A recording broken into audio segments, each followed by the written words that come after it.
Learning process. Classical conditioning. Ideas of classical conditioning originate from old philosophical theories. However, it was the Russian physiologist Ivan Pavlov who elucidated classical conditioning. His work provided a basis for later behaviorists like John Watson and B.F. Skinner. The defining procedure of classical conditioning is that of establishing a stimulus consist contingency or if then relationship between two stimuli which are used as independent variables in the conditioning process. Critical to this definition is the fact that one stimulus at the beginning of the procedure is neutral in function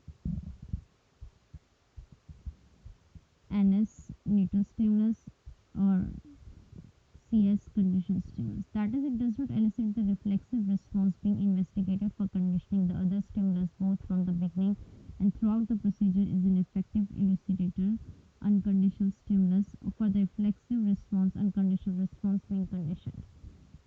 Classical condition begins with any stimulus which naturally produces a response. For example, food naturally and reliably produces the response of salivation.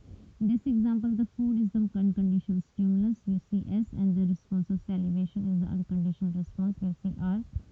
Learning occurs when a neutral stimulus, one that would not normally produce a reliable response, is paired with the unconditional stimulus UCS, and as a result of this pairing, it acquires the ability to produce the unconditional response. Because the neutral stimulus becomes effective through the conditioning process, it is called the conditional stimulus. The response produced by the CS, that is conditional stimulus, although technically almost the same as the unconditional response, becomes a conditional response CR because it is produced through the conditioning process. For example, stage 1 before learning food UCS to salivation UCR. Stage 2 during the learning process Bell CS conditional stimulus plus food UCS unconditional stimulus gives salivation unconditional response. Stage 3 after learning Bell CS gives salivation unconditional response. Extinction and spontaneous recovery on classical conditioning. According to Pavlov, when the US unconditional stimulus food does not follow the conditioned stimulus tone, the conditional response CR salivation begins to decrease and eventually causes extinction. He also found that following apparently complete extinction of a CR conditional response, if the unconditional stimulus is paired with the conditional stimulus, again that conditional stimulus quickly, often after only one pairing, regain its ability to elicit the conditional response again. The the reappearance of a conditional response to the testing presentation of a conditional stimulus would occasionally occur even without reconditioning, thus appearing to be a spontaneous recovery of the prior conditioning effect. It is from this appearance that the phenomenon is called spontaneous recovery. Stimulus generalization and discrimination in classical conditioning. Tendency to respond to stimuli similar to the conditional stimulus is called generalization. Pavlov conditioned the dog's salivation conditional response by using miniature vibrators conditional stimulus on the thigh. When he subsequently stimulated other parts of the dog's body, salivation dropped. However, discrimination is the learned ability to distinguish between a conditional stimulus and other stimuli that do not signal an unconditional stimulus. Applications of classical conditioning.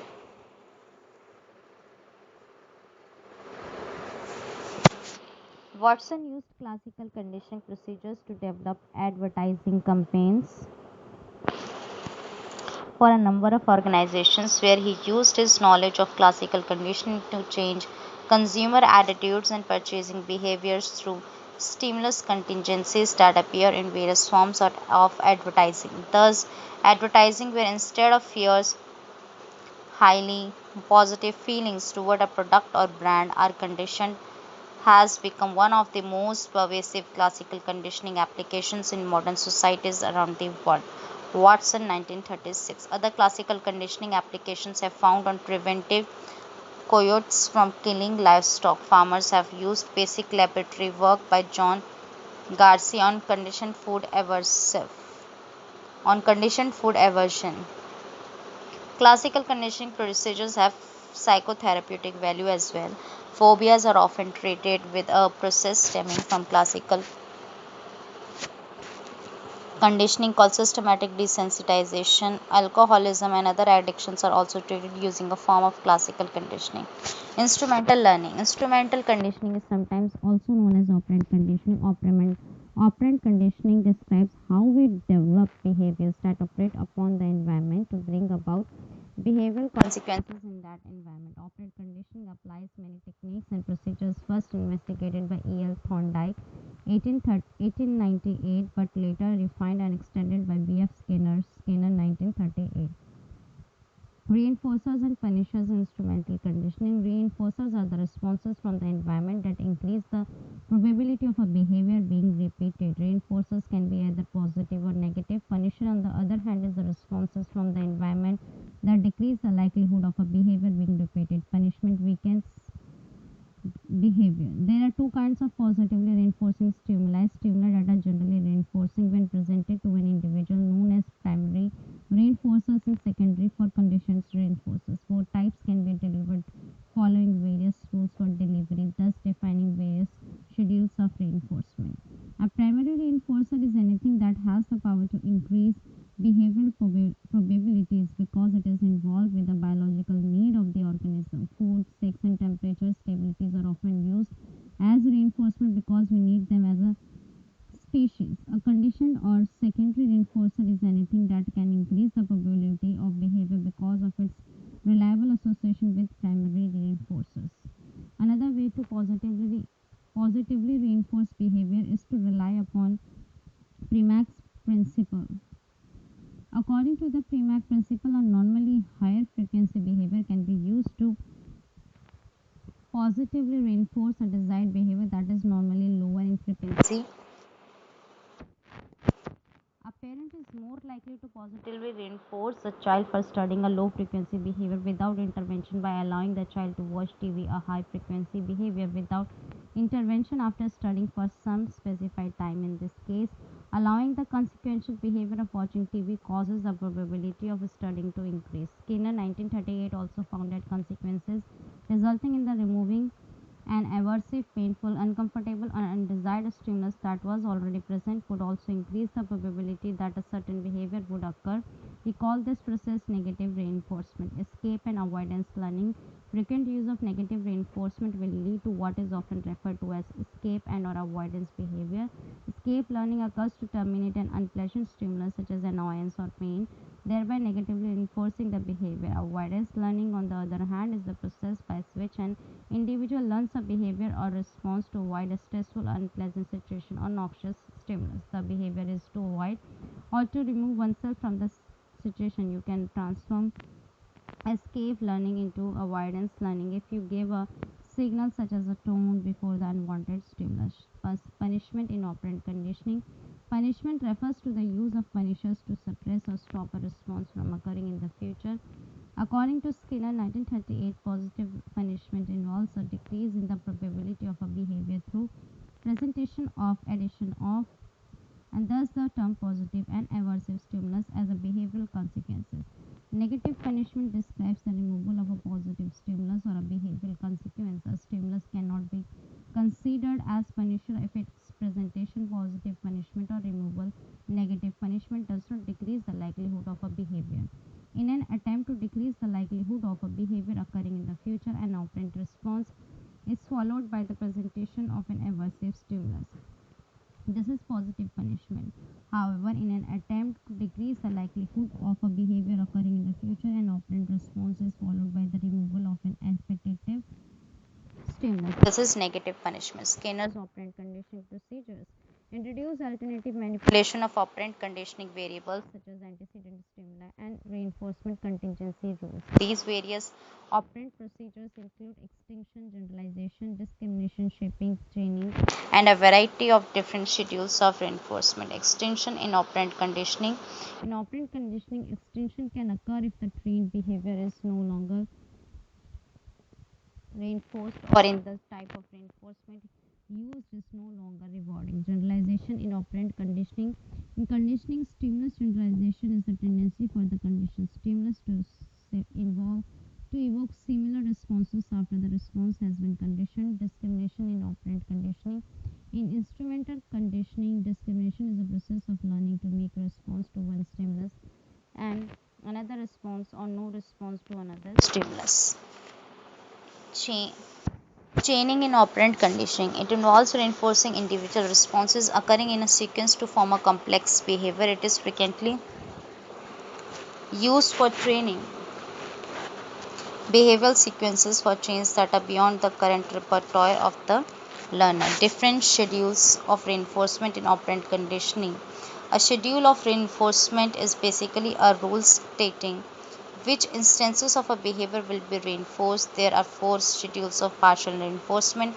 Fixed ratio schedules are those where a response is reinforced only after a specified number of responses. Variable ratio schedules occur when a response is reinforced after an unpredictable number of responses. Fixed interval schedules are those where the first response is rewarded only after a specified amount of time has elapsed.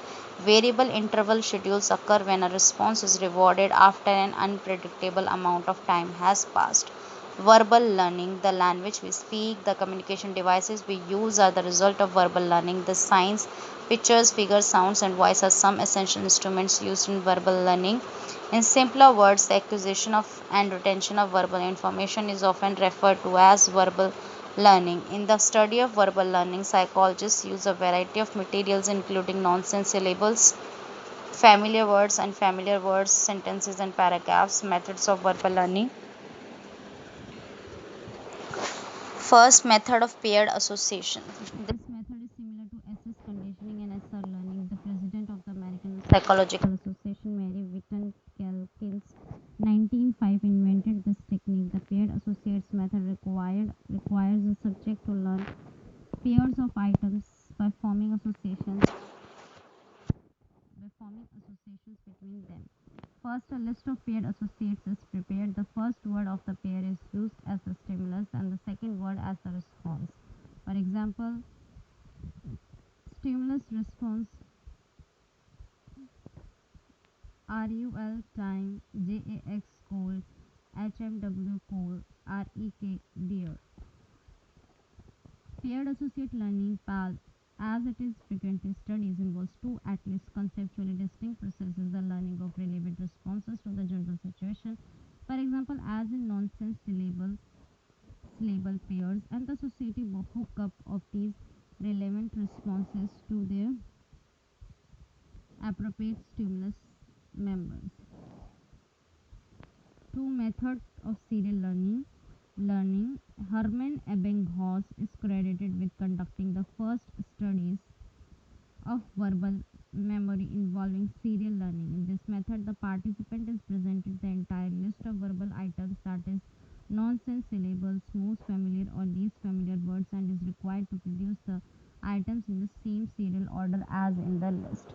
One important procedure in serial learning known as serial anticipation is used most commonly. In this one, stimulus is presented at a time and the learner uses that word as a cue for the next word. The second word then serves as a cue for the third one, and third word becomes a cue for the fourth one, and so on. Learning trials continue until the participants correctly anticipates all the items in the given order. It has been found through various studies of serial learning that the participants usually tend to remember the first few and last few words better and are more likely to forget those in the middle of the list. This type of learning curve is called serial position effect. Also, the tendency to recall earlier words is called the primacy effect. The tendency to recall the later words is called the recency effect. Method of free recall. In this method, the participants are presented a list of words which is shown only for a fixed interval or duration, and thus immediately after the presentation of material or list, the participants are required to recall the items or words in any order they like. One of the basic measures of performance in the free recall paradigm is simply the number of words recalled from a list, which varies with a number of factors, including the list length, the type of material studied, and any task used to process the words. For example, a simple judgment.